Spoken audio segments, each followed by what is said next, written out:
how to do it right when 2020 continues. It's up.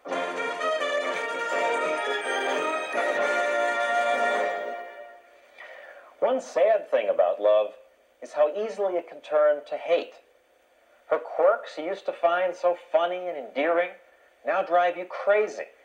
Your little ways that she used to love, now she wants you to change them.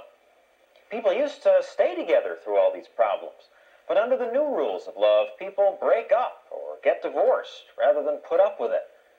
Must it come down to either suffering or splitting up? We studied driving to get a driver's license. Maybe couples should have to take a course that teaches the right way to argue. Remember the way it was supposed to be? That wedded bliss the day you marched down the aisle. You had high hopes because you got along so well together. Yet so much of the time, something goes wrong. In this country, there are 2.5 million marriages a year. Half of those will end in divorce. What happens to turn this kind of happiness into something like this? They were doing something out here when you came home. And what the hell did you do? You got angry with them right away. We're the most disgusting little animal snail, piece of slug. I'm the reason why you're... Never saw him. If it weren't for me, you would be alive. Disgusting You'd little be dead. If it wasn't for me, you'd be dead by now. Today, many researchers say it doesn't have to be this way.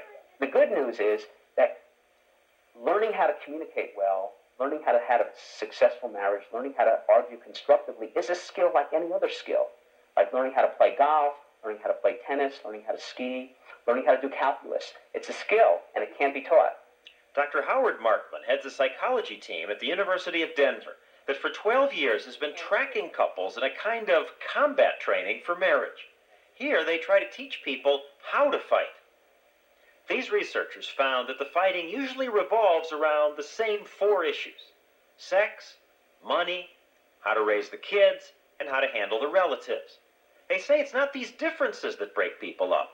It's how you argue about them. What can I do? Does the way you argue jeopardize your relationship? The experts developed a quiz. If 2 of these 3 statements are true for you, they say your relationship may be in trouble. 1. Does one partner often avoid talking with the other about important issues or withdraw from such conversations once they begin? 2. Do you feel your spouse frequently turns what you say into something negative or something you didn't mean at all? And 3. Do routine discussions often erupt into destructive arguments? You spoil everything. You spoil everything. You're no good. You're no goddamn good. Several years ago, these couples agreed to argue in front of a camera. It had nothing to do with the Denver research. It was for a documentary on how couples communicate. The couples, when they were about to fight, would call the camera crew and put their argument on hold until the crew arrived. You didn't even say one nice word to them. I was downstairs, and first thing I heard was this goddamn eruption from upstairs. You know what's happening when I walked in this goddamn house? They were doing something. They were doing something. I didn't tell them to do it. As is true of many couples, this couple says they had a history of pent-up anger. So even over small problems, they'd explode. On this day, she didn't like the way he'd criticized the children. Just fight them out. You know what's happening You when I don't walk do into a this house? goddamn thing. You know what's happening while I walk in this house? He's angry about what the children were doing. Everybody is playing their goddamn roles to the hilt. And you just think you can just come goddamn in And I'm tired of it! Today, 7 years later, Ernie Isaacs and Elvin Blair remain friends, but they split up a year after that argument. Can that kind of breakup be prevented? Dr. Markman says yes, if a couple learns how to argue constructively. Couples are able to negotiate the pitfalls, the landmines, the earthquakes of marriage that are out there and are predictable are those couples who go on to have a successful relationship. That's more important than how much they love each other, how sexually attracted they are with each other. Markman says this because his researchers found that by teaching couples how to argue better, they could cut the average divorce rate in half. First, the researchers watched hours and hours of couples talking about their problems. They noticed it's usually the women who initiated the argument and the supposedly braver men who became not aggressive, but passive. The men withdrew. Over time, the researchers discovered that this was the biggest predictor of divorce. If the men avoid the argument, turn away, become silent, those couples are the ones most likely not to make it. Another bad sign is abusive arguing. Who's Afraid of Virginia Woolf is a good illustration of that. Maybe Georgie boy didn't have the stuff. And maybe he didn't have it in him. Stop it, Mother. Like hell I will. You see, George didn't have much push. He wasn't particularly aggressive. In fact, he was sort of a flop. A great, big, fat flop. Stop it, Mother. I hope that was an empty bottle, George. Our point is, when both people are yelling and screaming and getting it out at the same time, that's destructive. So how can they teach couples to argue constructively? What we're really pressing couples to do in stage one there is to really make an attempt to express what's going on to the best of their ability. At the University of Denver, they have it down to a 5-session course. These couples will be taught to schedule arguments, to say, dear, there's something I need to talk about. Is now a good time? Don't let things fester. If you're mad, say it. That's very important. That's one of the ground rules we teach. But to make sure the other person is ready to hear what you have to say. The relationship would benefit if I would be able to do that more often. The couples will also be asked to argue in front of an instructor who will tell them if they're doing it right. Now, most couples didn't want to fight on television, so I volunteered. Sometimes I need you just to take the baby. Well, I take the baby sometimes. Not nearly often enough. I mean, come on. I have dinner I can't ready. breastfeed the baby. Instructor Susan Blumberg played the role of the wife. Beforehand, she'd actually phoned my wife to learn some issues that set me off. But all I can do is go on and tell you all those things. And Because this drives me crazy. I don't want to spend my life arguing like this. Well, then talk to me at a time when we don't have to argue. Bring it up yourself. I reverted to type. I did the destructive thing most men do. I just clicked off. I'll try to be more. Okay, what else? When confronted, I felt threatened. I basically just didn't want to talk about it. I'd turn away or say something like this. Okay, what do you want me to do? I'll do whatever you want me to do. I want you to talk to me. It's not what I want you to do. Then she evaluated our fight. Some of the more negative things that were happening were primarily that neither of us were listening to each other. You know, we were getting into this kind of standoff position where I was saying, I want this, I want this, I want this. That way, the discussion became a contest. I would have been the winner, you know, if you gave in to me in a certain way. You would have been the winner if I shut up. On the other hand, she surprised me by saying I did some things right. Some of the positive things that were happening is we did a pretty good job of taking turns. We didn't do too much yelling at the same time. Does this training really work? Hundreds of couples who've taken it say it did for them. You feel better afterward. You feel a difference from before you took the course. I don't have to win all the time. I used to think I have to win all the time. But now there's definite satisfaction in knowing that I got my point across. John's a different person than I am. I'm going to allow his opinion, mine, and that's just fine. But you took away something else. Right. Become a better listener. Definitely. For somebody who has spent the hugest part of her life avoiding conflict of any kind at all, the one best part about this course is that it's taught me that I can at least argue, that I can jump into an argument and not be afraid that I'm going to get in over my head. When you start out together, it's hard to believe that you need training in arguing. But to stay together, the experts say what counts most is not how much you love each other now, not how often you have sex or how much money you have. All couples will have problems. What really counts, they say, is how well you can address those problems, vent your feelings, and still stay friends.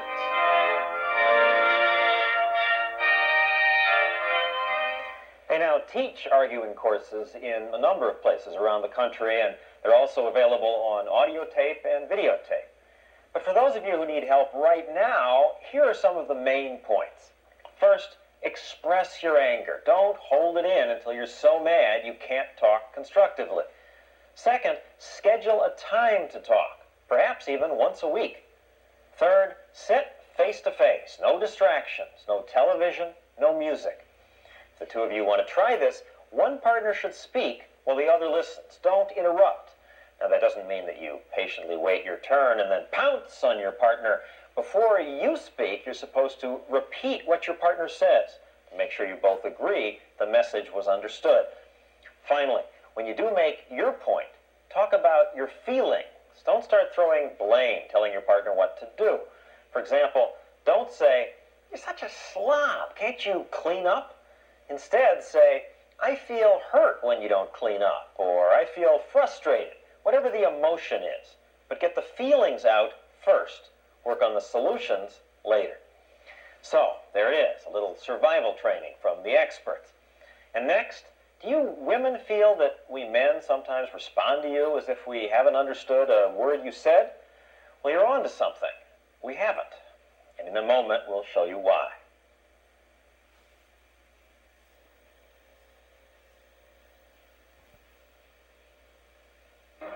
For boys, there's much less talking and more competing.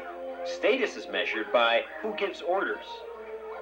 Boys and girls grow up in different worlds, and they learn to use language in different ways for different purposes.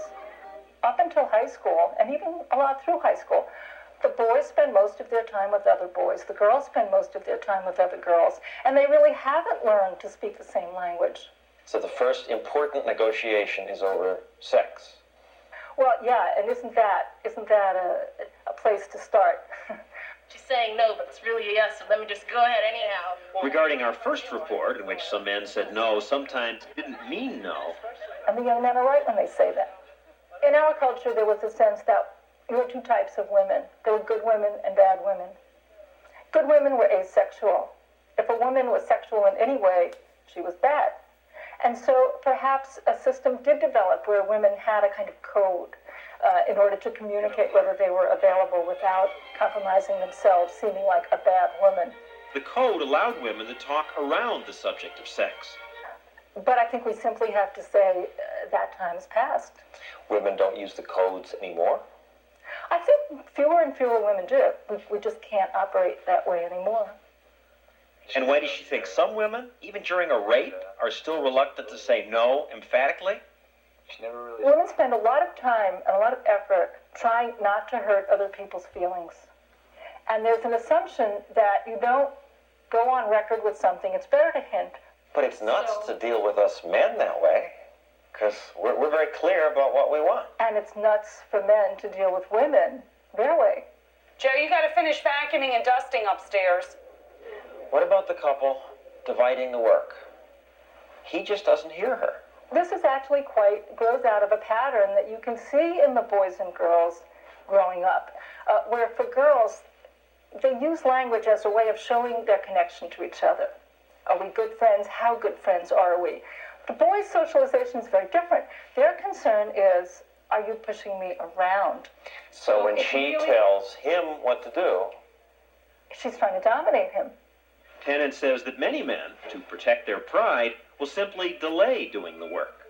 He wants to put it off just long enough to feel that he's doing it because he wants to, not because he's being told to. There's a dynamic by which women are turned into nags. The more she reminds him, the more he feels she's nagging. Joe. What? Take this upstairs. Tennant thought our report on arguing offered good advice, except for the suggestion that men and women should face each other. Her videotape research, some of which you see here, shows that talking face-to-face is natural for girls at all ages. With boys, however, it's very different. At age 5, age 10, age 15. When we men talk, we like to look away. For men, the head-on stance connotes a challenge. It's a little bit hostile. There are many couples that tell me that they have their best talks when they're riding in the car. Because then he's free to look forward, not look at her. She's not going to complain, honey, you're not listening to me. Why don't you look at me? From the women's point of view, it seems the new rule of love is that there must be much more discussion about everything. A lot of us men feel, why should we have to talk about these things all the time? Just say what you want, we'll make an agreement, and we'll go ahead. But why talk all the time?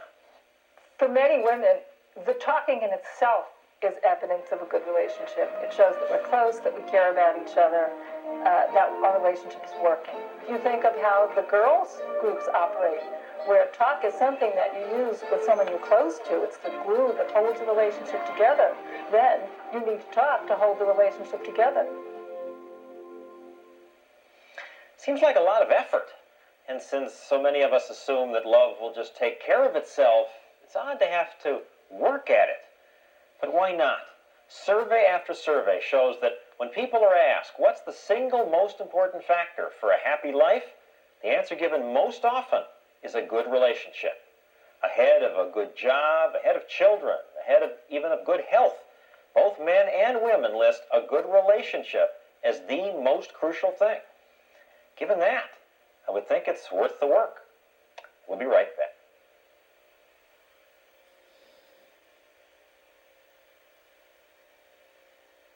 Last night, my son